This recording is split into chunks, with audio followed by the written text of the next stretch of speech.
Morning students. आज हम बात करेंगे HDLC फ्रेम के बारे में बात करेंगे।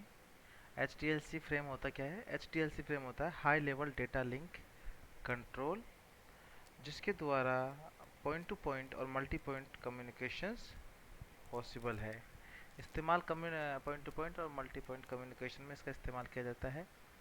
ये बेसिकली दो मोड्स पे काम करता है। एक होता है अपना NRM मोड, जिसको ऊपर बोलते हैं नॉर्मल रेस्पॉन्स मोड, और दूसरा होता है एसिंक्रोनस बैलेंस्ड मोड। तो NRM मोड के अंदर स्टेशंस दोनों अनबैलेंस्ड होते हैं, क्योंकि इसमें एक ही प्राइमरी स्टेशन होता है, बाकी सारे सेकेंडरी स्टेशन होते हैं। तो प्राइमरी स्टेशन के द्वारा कमांड भेजी जाती है और सेकेंडरी स्टेशंस के द्वारा रेस्पॉन्स दिया जाता है केवल। तो अगर टू वे कम्युनिकेशन नहीं है, एक तरीके से आप एक प्राइमरी स्टेशन कमांड भेजेगा और बाकी उसका रेस्पॉन्स देंगे। अलग से आप अपना कम्युनिकेशन स्टार्ट करना चाहे तो वो पॉसिबल नहीं है। सो नॉर्मल रेस्पॉन्स मोड ये होता है। अब और डिटेल्स देते हैं। यहाँ पे ये अपना प्राइमरी स्टेशन है और बाकी सारे सेकेंडरी स्टेशन होते हैं। प्राइमरी स्टेशन के द्वारा कमांड भेजे जाते हैं और सेकेंडरी स्टेशन के द्वारा रेस्पॉन्स भेजा जाता है। पॉइंट टू पॉइंट वन है तो ये, और मल्टी पॉइंट है तो इस तरीके से। दूसरा है एसिंक्रोनस बैलेंस मोड, जिसके अंदर कॉन्फ़िगरेशन बैलेंस रहता है। इसमें पॉइंट टू पॉइंट कनेक्शन होता है या मल्टी पॉइंट दोनों हो। सो हर एक station as a primary station और सेकेंडरी स्टेशन दोनों की तरह कार्य करता है। सो हर एक स्टेशन कमांड और रेस्पॉन्स दोनों भेज सकता है। तो एक तरीके से एक स्टेशन दोनों का कार्य करता है। सो जितने भी ऑपरेशंस या मोड्स पॉसिबल हैं HDLC में, उनको इम्प्लीमेंट करने के लिए जो भी फंक्शनैलिटी चाहिए उसके लिए यहाँ पे HDLC फ्रेम्स को तीन भागों में बांटा गया है। यानी कि बेसिकली HDLC फ्रेम तीन प्रकार का होता है। इसमें पहला फ्रेम होता है आई फ्रेम, दूसरा एस फ्रेम और तीसरा अननंबर फ्रेम यू फ्रेम, जो कि यहाँ पे प्रिंटेड है। सो आई फ्रेम को बोलते हैं अपन इंफॉर्मेशन फ्रेम, एस फ्रेम को सुपरवाइजरी फ्रेम और यू फ्रेम को अननंबर्ड फ्रेम। हर एक फ्रेम होता है जो एज ए एनवलप कार्य करता है, जिसके अंदर जिसका कार्य होता है सेंडर से रिसीवर तक मैसेज को पहुंचाना और वापस वहां से एक्नॉलेजमेंट या रिसिप्ट लेके आना। ठीक है, ये इसका कार्य होता है। तो आप कोई सा भी फ्रेम हो, सबका काम यही होता है कि वो एज ए एनवलप कार्य करता है, मैसेज को एक जगह से दूसरी जगह भेजने का काम में आता है। डिपेंड्स करता है उनकी सूचनाएं। सूचनाएं अलग अलग तरह की हो सकती है किसी भी फ्रेम के अंदर, बट बेसिक टास्क क्या हुआ फ्रेम का? सूचना को एक जगह से दूसरी जगह पहुंचाना है उसके लिए। अब आई फ्रेम का इस्तेमाल करता है यूजर का डेटा और कंट्रोल संबंधी सूचनाएं ट्रांसपोर्ट करने के लिए काम में ली जाती है। एस फ्रेम के द्वारा कंट्रोल संबंधी सूचनाएं भेज जाती है और यू फ्रेम के द्वारा सिस्टम मैनेजमेंट के लिए काम में लिया जाता है। सो बेसिकली एक फ्रेम का जो बेसिक डायग्राम होता है फ्रेम फॉर्मेट में, ये होता है अपना हर एक फ्रेम के अंदर flag field, address field, control field and I frame का ये होता है। और अपना एस फ्रेम का भी यही होता है, फ्लैग, एड्रेस, कंट्रोल। यानी कि फ्लैग, एड्रेस एंड कंट्रोल ये तो तीनों में कॉमन ही रहेगा। और लास्ट में जो होता है ये PCS नहीं है, FCS है। FCS फ्रेम चेक सीक्वेंस और ये फ्लैग फील्ड। हर एक फील्ड का एक अपना एक रोल होता है, वो अपन डिटेल में देखेंगे यहाँ पे। पहला है फ्लैग फील्ड, जो कॉमन फील्ड है उनकी बात करते हैं। फ्लैग फील्ड, फ्लैग फील्ड क्या होता है? एक 8 बिट का एक 8 बिट पैटर्न होता है, जिसका द्वारा किसी भी फ्रेम की स्टार्टिंग और एंड दोनों को पहचान की जाती है, आइडेंटिफिकेशन किया जाता है। तो बेसिकली ये किसी भी फ्रेम को सिंक्रोनाइजेशन करने के लिए काम में लिया जाता है। तो फ्रेम की स्टार्टिंग कहाँ पर है, एंड कहाँ पर है, ये डिसाइड किया जाता है फ्लैग फील्ड के द्वारा। और इसकी वैल्यू 0 1 1 1 1 1 1 0 ये फिक्स है, क्योंकि इसी के द्वारा अपने को मालूम पड़ता है कि फ्लैग फील्ड कौन सा है कौन सा नहीं। डेटा और फ्लैग फील्ड में दोनों में डिफरेंस करने के लिए ये फिक्स वैल्यू रखी गई है। तो डेटा की वैल्यू ये कभी नहीं हो सकती। सो फ्लैग फील्ड के बाद एड्रेस फील्ड होता है। एड्रेस फील्ड के अंदर second field of HDLC frame contains the address of secondary station. इसके अंदर सेकेंडरी स्टेशन का एड्रेस होता है। अगर प्राइमरी स्टेशन ने किसी फ्रेम को क्रिएट किया है तो यह टू एड्रेस रखेगा। यानी कि प्राइमरी मैंने फ्रेम को क्रिएट किया है तो मुझे किसको भेजना है ये इसको पता होना चाहिए। सो अगर प्राइमरी स्टेशन ने क्रिएट किया है और सेकेंडरी स्टेशन को उसको भेजना है, तो सेकेंडरी स्टेशन तो हो गया टू जिसको भेजा जाना है, और फ्रॉम प्राइमरी स्टेशन हो गया।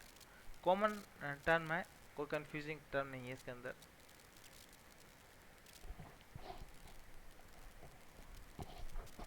नेक्स्ट है कंट्रोल फील्ड। कंट्रोल फील्ड एक या दो बाइट सेगमेंट होता है जिसके द्वारा फ्लो और एरर कंट्रोल में काम में लिया जाता है। इसके द्वारा इसकी जो वैल्यू है वो इस बात पर निर्भर करती है किस टाइप का एस फ्रेम है, आई फ्रेम है, यू फ्रेम है। ठीक है, वो अपन डिटेल वाइज देखेंगे कि हर एक फील्ड के अंदर कौन कौन सी वैल्यूज होती हैं। तीसरा है I information field. Information field के अंदर यूज़र का डेटा होता है जो कि नेटवर्क लेयर मैनेजमेंट में काम आता है, यानी कि नेटवर्क मैनेजमेंट में जो यूज़र का डेटा है वो इंफॉर्मेशन फील्ड में रखा जाता है। इसकी वेरी इसकी जो वैल्यूज़ है वो एक लेयर से दूसरे लेयर में जाने पर ऑटोमेटिक चेंज हो जाती है। ठीक है, FCS field frame check sequence HDLC का एरर डिटेक्शन फील्ड है जो कि 2 या 4 बाइट CRC कोड को इस्तेमाल करता है एरर को डिटेक्ट करने के लिए। सो ये तो कॉमन फील्ड हो गए, जो फ्लैग फील्ड हो गया, एड्रेस हो गया, कंट्रोल हो गया और FCS फील्ड हो गया। ठीक है, इन फील्ड का रोल क्या। अब बीच की जो अपना कंट्रोल फ्रेम है इनकी वैल्यूज किस प्रकार डिसाइड होगी वो अपन देखेंगे।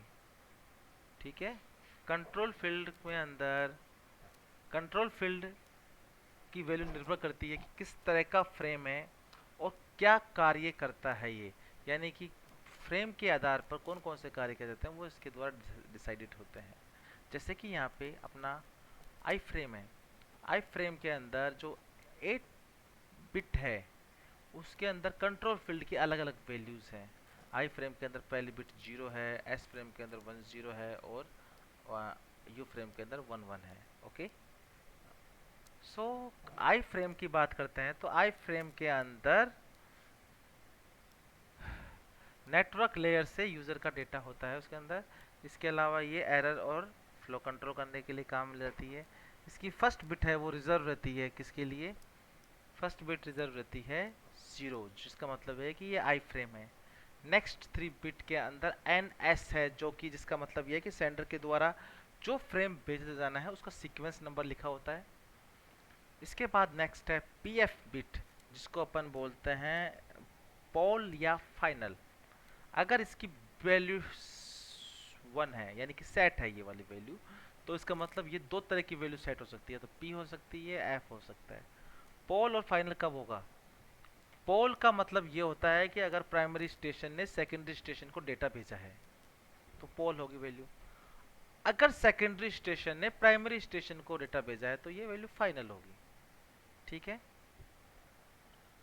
और NR के अंदर रिसीवर के द्वारा भेजे जाने वाली एक्नॉलेजमेंट वैल्यू होती है। एस फ्रेम के अंदर जो फर्स्ट 2 फील्ड है वो 10 होते हैं, वो पहले से डिसाइडेड है, जिसका मतलब ये होता है कि एस फ्रेम है ये 10 मतलब एस फ्रेम है। इसके बाद नेक्स्ट 3 बिट है जो NR फील्ड है, नेक्स्ट 2 बिट है कोड फील्ड बोलते हैं उसको, वो है जिसके अंदर कोड की वैल्यू लिखी होती है।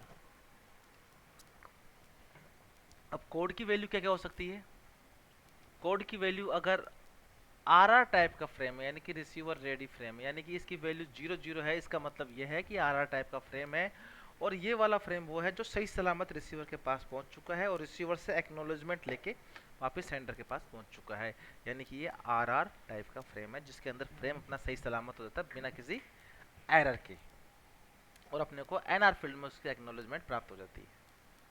नेक्स्ट है receiver not ready, receive not ready. तो अगर इस फील्ड की कोड वैल्यू 10 है, इसका मतलब ये RNR टाइप का एस फ्रेम है, जिसका एक एक्स्ट्रा काम और होता है कि जो आपने फ्रेम भेजा था वो तो सही सलामत पहुंच चुका है और उसकी रिसीविंग या जो एक्नॉलेजमेंट है वो अपने पास इस फील्ड के अंदर NR फील्ड के अंदर आ चुकी है। बट ये एक एक्स्ट्रा अनाउंसमेंट ये करता है कि जो रिसीवर है वो बिजी है, उसकी जो स्टोरेज कैपेसिटी वो फुल हो चुकी है, तो अब आप अगर और फ्रेम भेजोगे तो वो उसको एक्सेप्ट नहीं कर पाएगा और आपका डेटा वेस्टेज हो जाएगा। सो प्लीज स्लो डाउन, भेजने की गति को स्लो डाउन करने की आपसे रिक्वेस्ट करता है। नेक्स्ट है रिजेक्ट फ्रेम। तो अगर कोड की वैल्यू 0 1 है तो रिजेक्ट टाइप का एस फ्रेम है, जो कि एक नेक फ्रेम है, जो कि सेलेक्टिव, जो कि गो बैक एंड ARQ में इस्तेमाल किया जाता है। नेगेटिव फ्रेम उसी की तरह होता है, जो कि एफिशिएंसी को इम्प्रोवाइज करने के लिए काम में ले जाता है, जो कि सेंडर को ये बतलाता है कि आप सेंडर को उसका टाइमर ख़त्म होने से पहले ये बताता है कि आपका जो फ्रेम भेजा है वो एक्सपायर हो गया है या लॉस्ट हो चुका है, डैमेज हो चुका है, उसके बारे में आपको इन्फॉर्मेशन दे देता है। और साथ ही एनआर फील्ड के अंदर नेगेटिव एक्नॉलेजमेंट नंबर भी रख देता है। नेक्स्ट है सेलेक्टिव रिजेक्ट SRAJ। अगर कोड की वैल्यू 1 1 है तो ये SRAJ टाइप का एस फ्रेम है। तो ये नेक फ्रेम होता है जो सेलेक्टिव रिपीट में काम में लिया जाता है। ठीक है, तो ये भी एक तरीके से negative acknowledgement value NR field के अंदर रखी होती है। अब बात करते हैं यू फ्रेम के अंदर। यू फ्रेम का मतलब होता है अगर आपके इस फील्ड की वैल्यू 1 1, अगर first 2 bit are reserve for 1 1 है तो मतलब आपका यू फ्रेम है। और उसके बाद कोड फील्ड और पीएफ फील्ड। तो कोड के अंदर जो पहले से अपन जानते हैं कि सिस्टम मैनेजमेंट करने के लिए काम में लेता है। यू नंबर फ्रेम का इस्तेमाल सेशन संबंधी सूचनाएं और कंट्रोल इन्फॉर्मेशन को भेजने के काम में लिया जाता है। यानी कि दो कनेक्टेड डिवाइस है, उनके बीच में सेशन संबंधी सूचनाएं और कंट्रोल संबंधी सूचनाएं एक्सचेंज करने के लिए इसका इस्तेमाल किया जाता है। एस फ्रेम के अंदर इंफॉर्मेशन फील्ड होती है, ठीक है, लेकिन उसको केवल आप सिस्टम मैनेजमेंट के लिए काम में लेते हैं, यूजर डाटा के काम में नहीं लेते। तो इसमें जो कोड फील्ड है उसमें कोड की वैल्यू 0 0 0 0 1 है अगर, तो ये कमांड, इस कमांड कोड का मतलब है SNRM set normal response mode. 0 0 1 1 0 है तो अननंबर्ड एक्नॉलेजमेंट, 1 0 0 0 0 है तो सिम यानी कि सेट इनिशियलाइजेशन मोड और रिक्वेस्ट इंफॉर्मेशन मोड, यानी कि जो पहले से ही मोड डिसाइडेड है वो कंट्रोल संबंधी सूचनाएं काम लेने के लिए इसका इस्तेमाल किया जाता है।